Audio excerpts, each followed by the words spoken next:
You're listening to Ngā kōrero mō te wā ki te heke mai o te Mātauranga, conversations about the future of education. I'm Derek Wenmoth, your host, and today reflecting on the past and how we can build a system coherence is Cathy Wylie, a colleague, friend and educator that I've known for some many years now and well known for her work on the future of tomorrow's schools.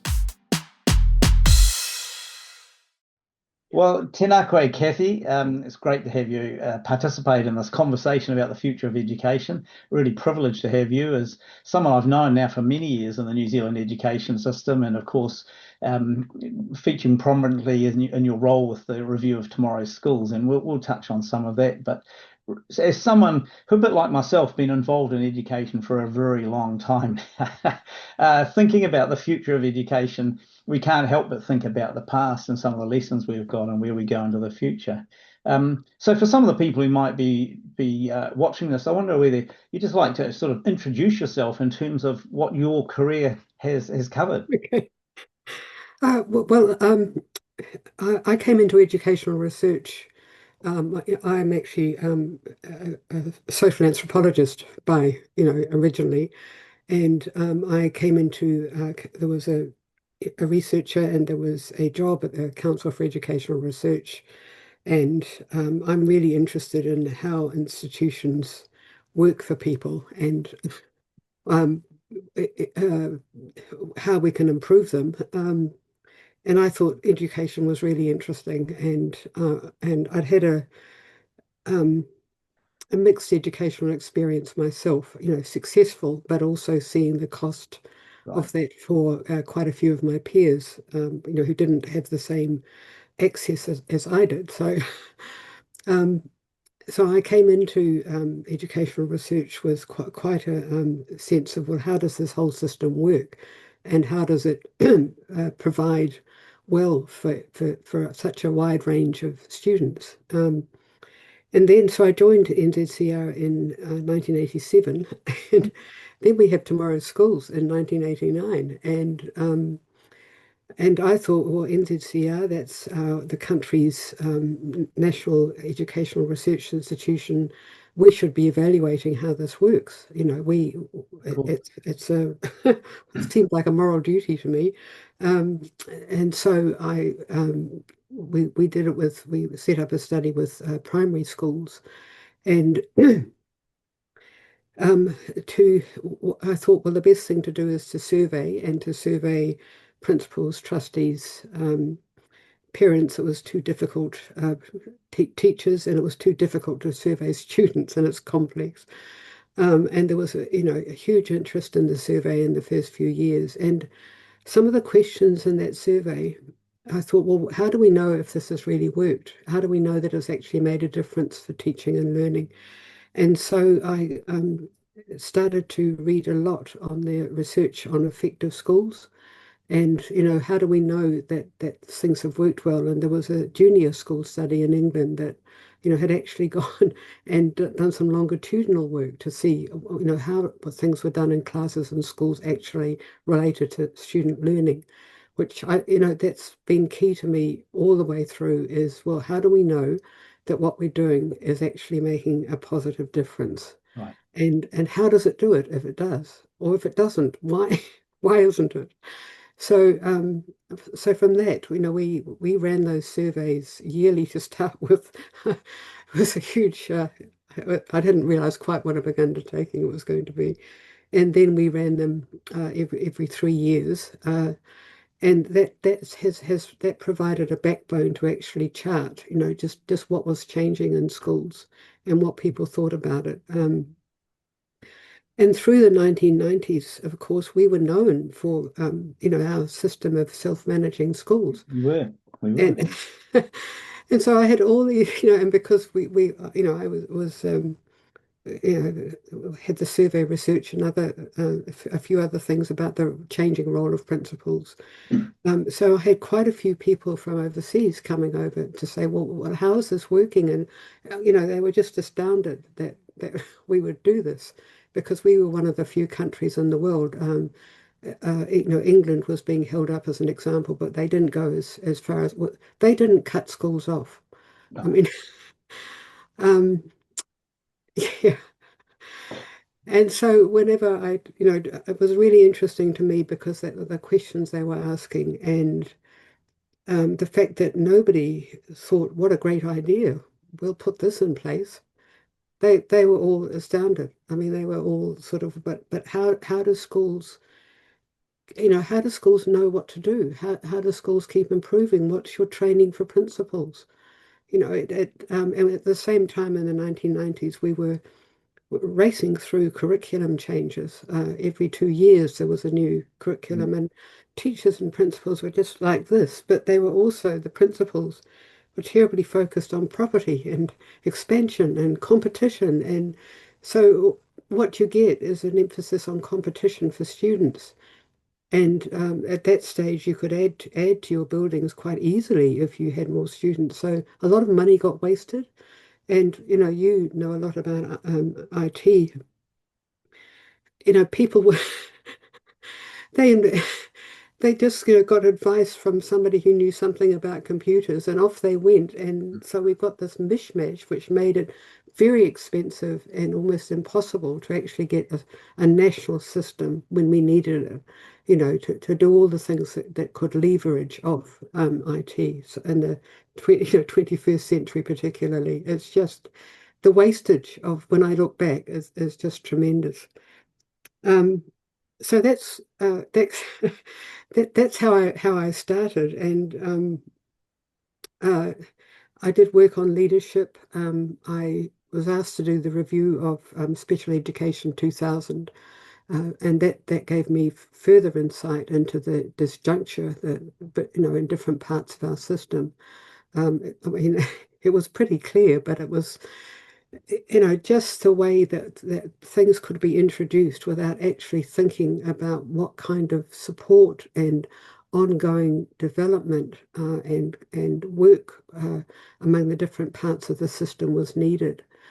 Um, so I did that, did quite a few evaluations of, professional learning and development and leadership programs and, positive behavior for learning. So all sorts of things, initiatives and all the rest of it.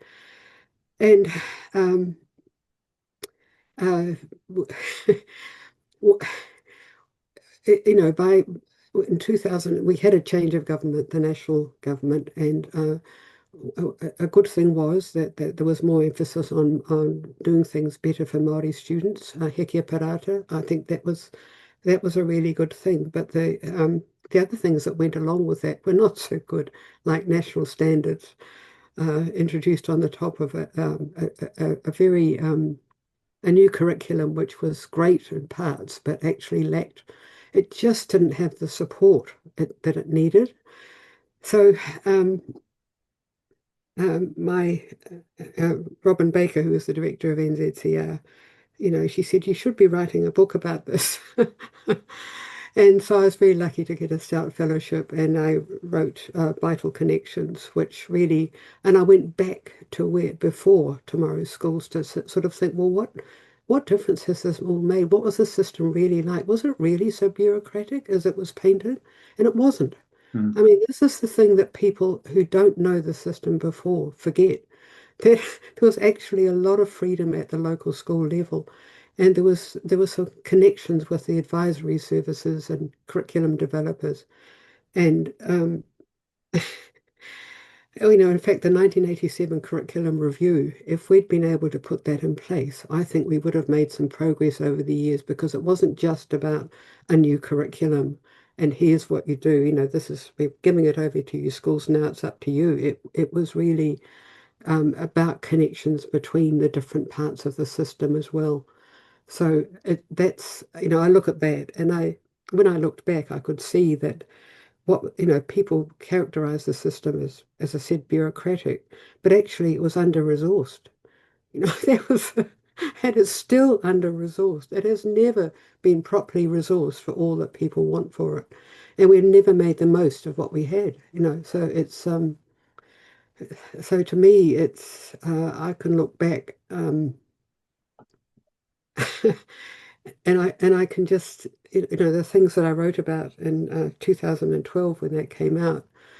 just if you look at, we left schools on their own. And this, when I was writing the book, and I went, I interviewed people, including you, Derek, about their experiences. And one of the experience principals I spoke with, they remembered they were at a meeting with the new Ministry of Education officials, and this guy, he stood up in front of this room of principals, and he turned his back to them and said, "This is our relationship now. I am facing the minister, not you." He put his hand up behind him to say, "Well, we might give you a helping hand, but I am not facing you."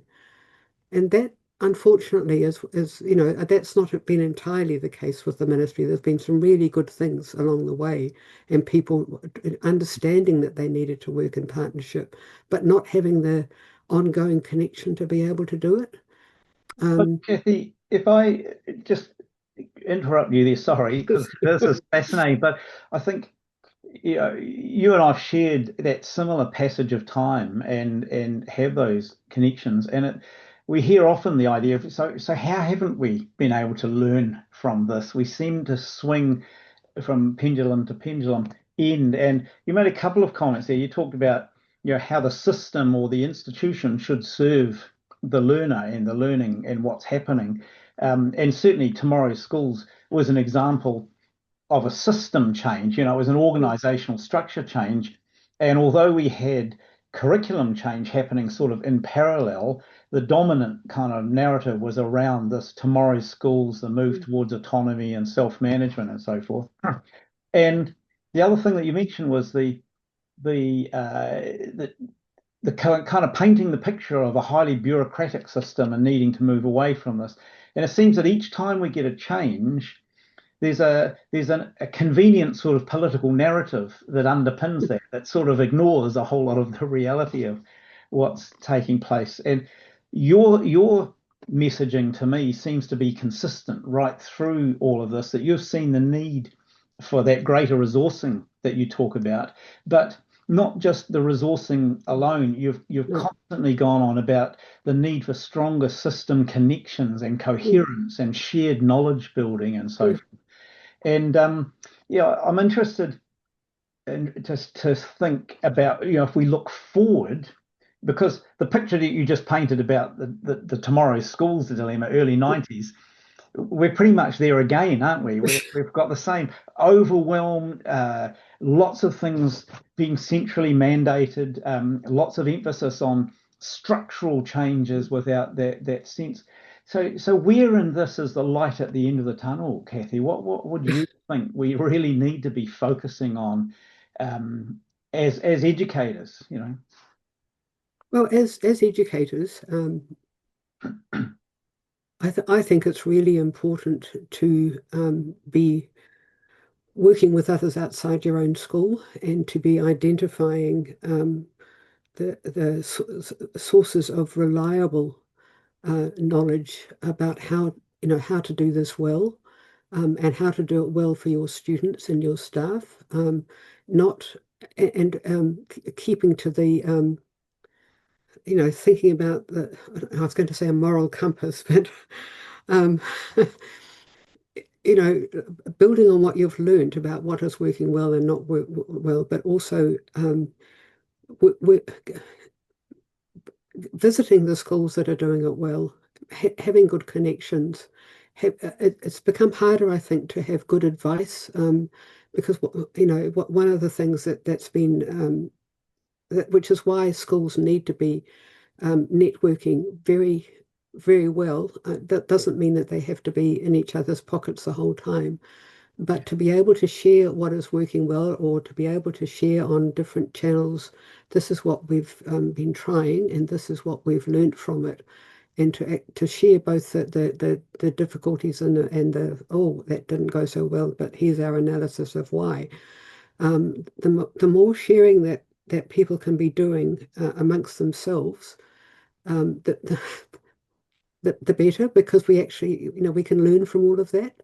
I think it's also really important to keep up, if the essential messages of how to how to provide effective teaching and learning have not changed greatly. I mean, I really, you know, when I was doing, writing Vital Connections, and McKinsey had done a 2010 very influential, study of the most effective systems and where they were, and New Zealand was not actually as well placed as people thought we ought to be. And McKinsey they said they were surprised themselves that what really made a difference was having a middle layer between schools and the sort of the, something to work with you locally, something in which you were invested as local schools, that, that not just had your back, but that you were working to continually improve together. Mm. And that's what, the Tomorrow Schools Review 2018-19, that's what we were, trying to get into the system, was this sense of working together and people being invested in your success. So not a far off bureaucracy or whatever however you saw it, or a new a new set of requirements for you to get a contract to have professional development, but actually organically working together and having the local what we called the hub, or the local organization, bringing people together so that they could learn from each other, but also that they had a role, for example, in principal appointments, so you couldn't make bad appointments Yeah. because there have been many bad appointments, often for well-intentioned but bad.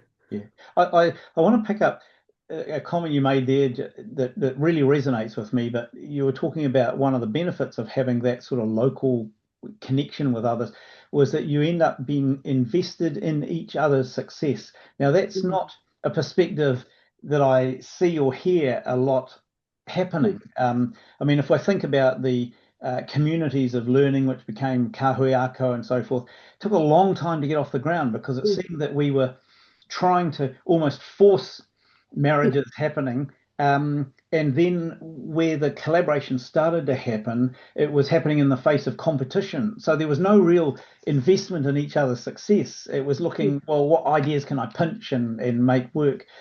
And gradually we did have some Yeah, kahuiako working yeah, extremely yeah, well, just at the point where we seem to have cut them off. And you and I yeah, both have had connections with some of those.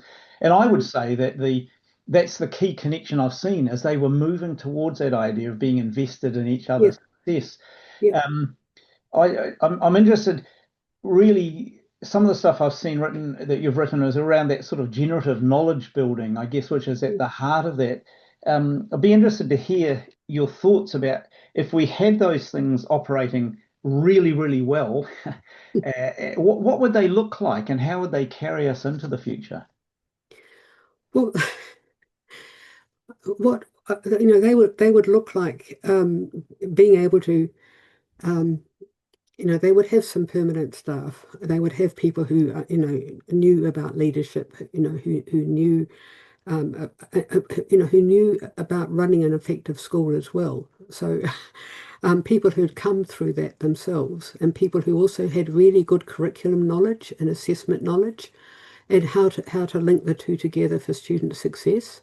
So it would be not just about how to make what you've been asked to do sort of work on paper, or get a tick from an education review office. It wasn't about that. It's about, well, how do we marry these things in a practical way during the school day so that this can work.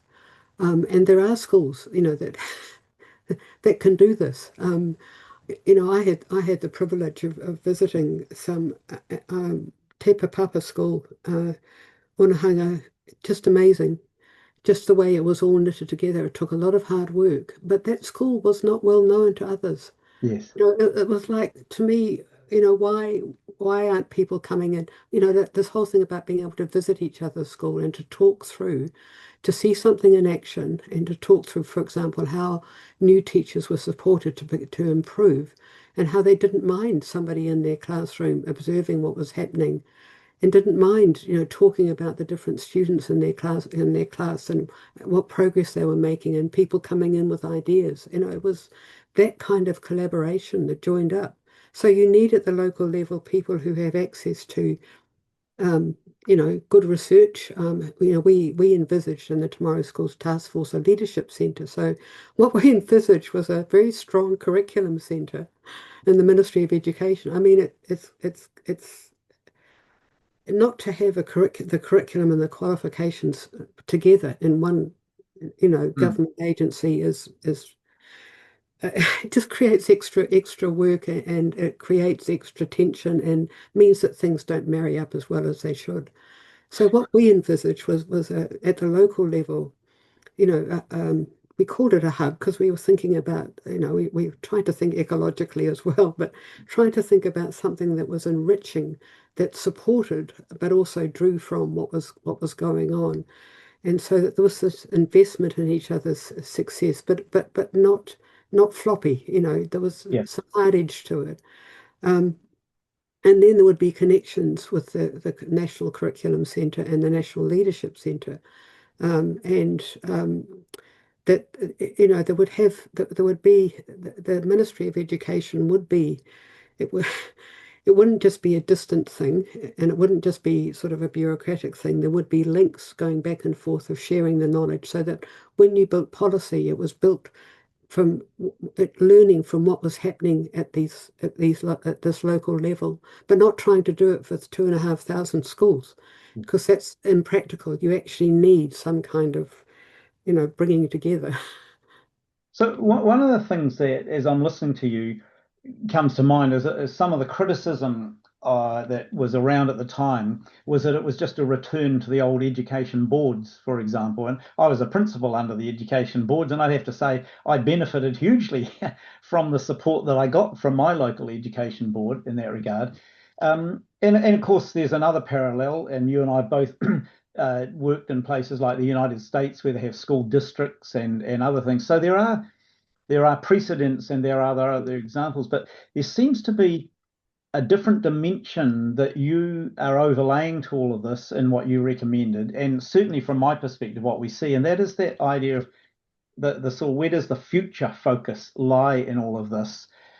Because it would be easy to assume, and to some degree, the old education boards were like this. We've got a certain amount of known ways of working that need to be replicated. They need to be imposed, or the curriculum is this thing that needs to be delivered. Um, Whereas the view of the future that our young people are going to inherit and our teachers are going to be working in is much more dynamic. And you referred to trying to get an organic kind of view of those hubs in there. And I'm wondering what your thoughts are, or how you'd give expression to that idea of the importance of that much more organic, being able to change and not just follow a recipe when it comes to what's happening day by day in schools and classrooms. Mm. What we did see, I mean, we did make. I'll just deal with the hubs in our first report. We did. I think it was an error. We talked about a 5-year term for principals, and then renewable. But what it was a way to sort of say, look, you can't just stay there forever and go stale, and or just because we also try, yeah. So we were trying to get that, and of course, people saw that as a return to the school boards. And your experience was good, but the school boards were, elected and all the rest of it. That wasn't their time had gone. Definitely, I can, I have no difficulty with that. But the opportunity to have replaced them with something that was really educationally focused and was about learning from what people were doing, so that you could, say, well, is this actually improving our young people's ability to understand and decide and put different things together in this changing world. In other words, what are your criteria for measuring how well things are going, the success? Because it can't just be that they've reached a benchmark on a very narrow curriculum. it's especially, we knew that, decades ago, but it's reinforced more and more, the kinds of ability to w understand things, deeply appreciate where they are, understand the complexities of their world, and feel that they can take action. So unless you have a curriculum that allows people to, young people, children, young people, to see to comprehend and to be able to put things together in a new way and work with other people. I mean, we've seen some lovely examples where people have done that, where schools have done that. And we know about some of them and some of the climate change work. That's Yeah. perhaps been the most evident. And that did get some support, very sporadic, but it did get some support nationally. So we know that these things can make a difference, and that the stories you hear from young people who've been involved in that, what they come out of from that is knowledge that they can work and they can use, and that gives them a confidence, that a real confidence rather than a spurious confidence of, oh, I must be a great learner because I got 85% or I got an excellent. I mean, We've got a bit of an issue here, haven't we, Cathy? That I mean, New Zealand, I think, was getting quite a bit of recognition for our shift towards that much more integrated approach to curriculum, that outcomes emphasis, the authentic nature of curriculum, and so forth. And yet, despite all of that, measures were being referred to that showed our kids aren't reading as well as they ought to be. They're not learning their mathematics as well as they ought to be, fundamental literacy skills, communication skills, writing, and so forth, which has led us to the kind of milieu that we seem to be in right at the moment, where that's now become the focus, and almost at the expense of these other sorts of things occurring. And it I guess I'm curious to understand your mind in terms of how we address that dilemma, because it seems that, in my experience, there's a large number of not just the teachers, but the parents and others in the community who see this as the right thing that we should be doing. This sort of narrow focus. Let's just fix it up at the bottom end, and everything else will follow through. What are your thoughts there? well, I don't think you can just fix it up in the way it's being fixed up at the moment. It's actually it's like giving fertilizer to some plants, and you give them a sort of but if they're dependent on it, they they won't actually grow any further if it's just for a limited period. Yeah. And that's what I see happening with the narrowing of the curriculum, and it's not um, uh, it if you don't if you the whole reading and writing and so forth, and the maths particularly, maths has been a weakness of the New Zealand primary teaching for a very long time. When I wrote the book, I went right back, and it has been a weakness for a very long time, and that's partly because we don't actually, um, the way we've primary school teachers have not necessarily been treated as professionals. So the people who've come in, it's we haven't made sure that they had good maths knowledge. We haven't tried to think about, how do we teach this in a primary school? Do we ask every single teacher, who may be more or less confident? Because if you're not confident, then you are going to be very happy with something that seems very structured. So it comes back to, how do we actually organize our schools? You could be more radical about this and say, is this the way to do it? With, every teacher, every primary school teacher has got to be on top of all these things. And maybe there's a different way to go about that. But why we haven't made any more progress, well, I would say it's because we've had a very segmented system. Yeah. We've had it hasn't been supported all the way through. I mean, the professionalism of our teachers and principals, we just haven't given it enough. And so, it's no surprise to me. At the same time, we've had increasing inequality in this country. We've had increasing poverty. These things actually make a real difference. Yeah. And we've had substantial migration. in here as well. We've the complexity of the population now is, and the inclusion of students with additional learning needs in classrooms. We've created a much more complex environment, and we haven't properly supported it. One of the things I wanted to pick up there really, and I'm putting my parent and grandparent hat on here, as well as teacher though, again, and also as an educator who's written about this, one of the things that I think New Zealand was doing pretty well was its track record of actually embracing diversity. Working. In fact, the latest Tallis report would reinforce that actually in their heart, often operating independently, but teachers see that this is something they should do, and that growing kind of global trend towards a more learner-centered approach, something that recognizes that individual learners aren't just part of a group, they are individual, which in and of itself raises all sorts of issues when it comes to thinking then about structures, when we've had the traditional class with teacher kind of relationship. But I speak as the parent of a child who had a physical disability. She's been in a wheelchair since birth. And, watching how individual educators as well as the system have kind of worked to embrace or to accommodate her within the system. She, as a result, had a pretty good experience through the school system, but it was because of those extra measures, that recognition that she wasn't just another number in the classroom. And it seems to me that we're perilously in danger of letting a lot of that go at the moment with a regime that sort of seems to be focused on fixing a problem almost, and it has been stated like this, as a one size fits all dilemma. If we can just accommodate, like I was reading in the paper this morning, echoing my own concerns about the curriculum being reduced to an age-based thing becomes an immediate problem for half of our primary schools in New Zealand, where you've got composite classes, and all my teaching was pretty much done in that sort of context. So I'm wondering where in this big structure, and as we're looking forward, to what extent would you place importance on that focus on the individual learner, the learner-centered approach, which has had a huge amount of critics emerging over recent years, as you know. Well, I don't,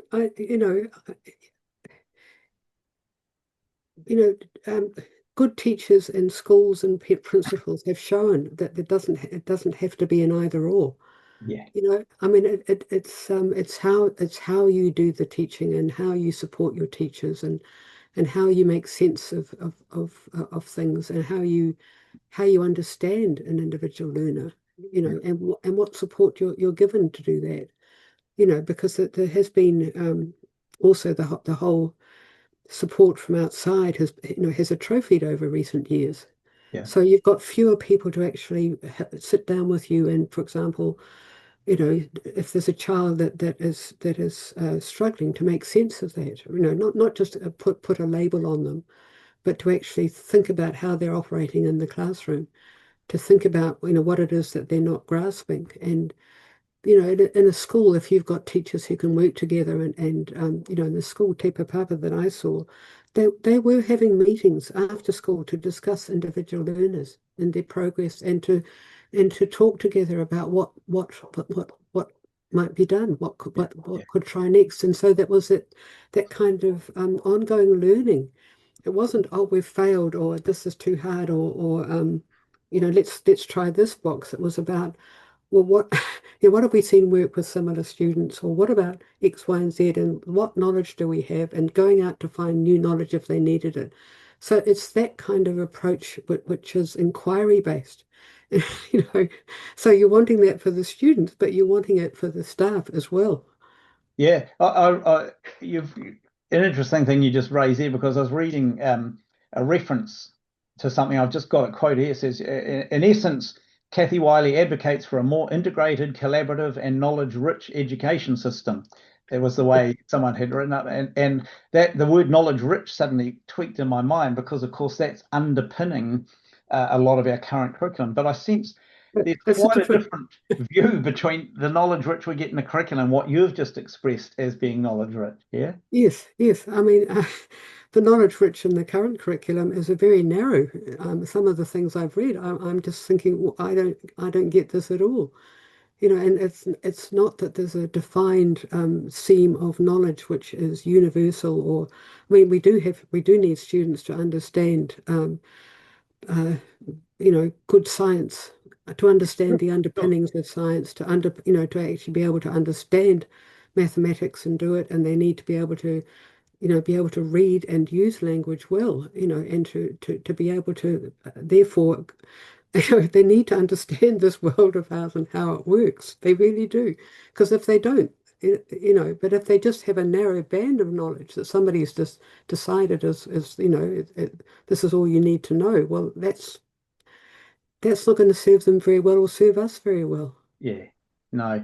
So I'm just thinking as we're sort of running out of time, really. Either we could go on for ages, but I'm thinking like I think of my grandkids. You think of those that are in the same. So, what's the experience that you would hope that they would have as learners? Turning it right back.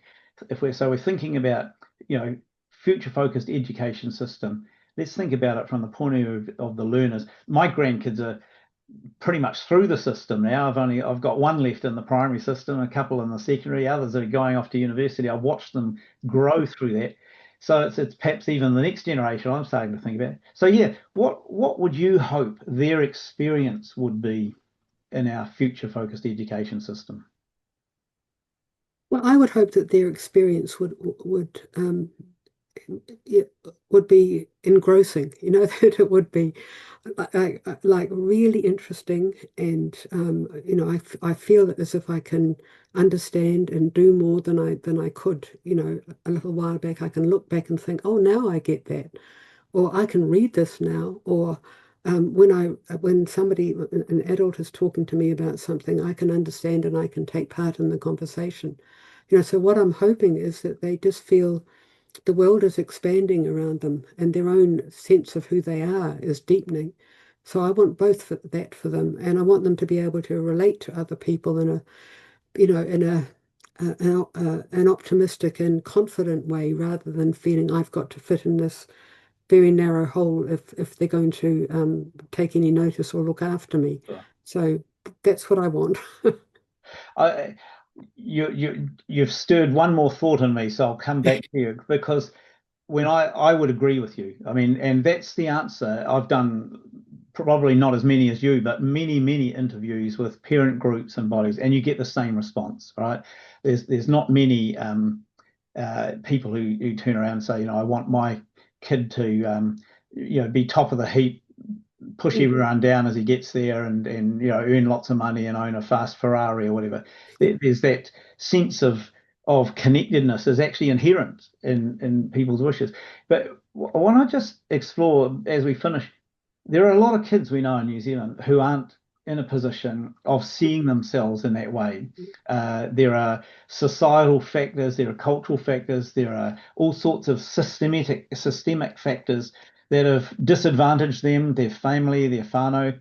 Um, and so that the challenge to achieve what you've just outlined is much more complex. And Yeah. I'm interested as we're thinking about the future of education, the future of our schools, about your thoughts in terms of how permeable those school walls are to the involvement of parents, whānau, community, other support agencies. Because at the moment, I think, and you identified it in the Tomorrow Schools review, the consequence of tomorrow's schools has become incredible, not just about autonomy and independence, but it's almost isolationism that's occurred.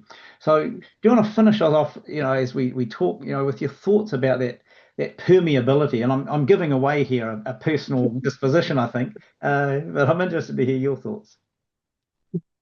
Well, in the good schools that I've been into, I've certainly seen that permeability. They're seeing their parents and whānau, and they're seeing them as part of the school. And then they're making them feel welcome, not in a sort of one-off way or anything like that. and they're being very open about their kids learning.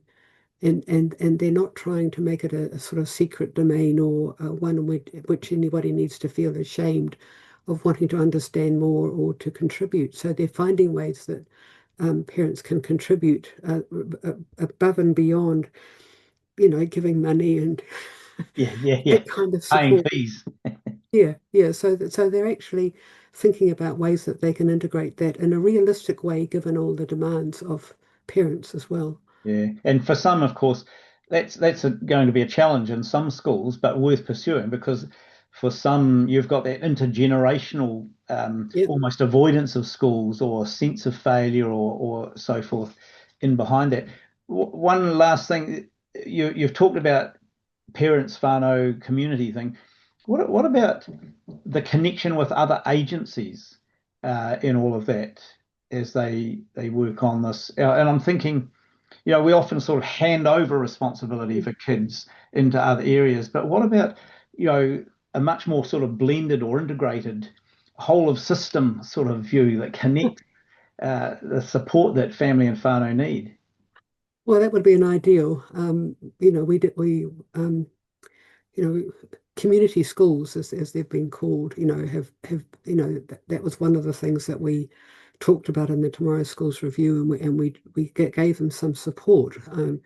And at the time we were doing the review, there seemed to be a push from the public Service Commission to actually, they were looking at more regionalisation and trying to make sure that the regions of the different government departments actually were aligned because they're all over the place. And if you think about it that way, then that opened up the opportunity for our hubs to be working with those agencies. And then that means that you would have better connections at the school level.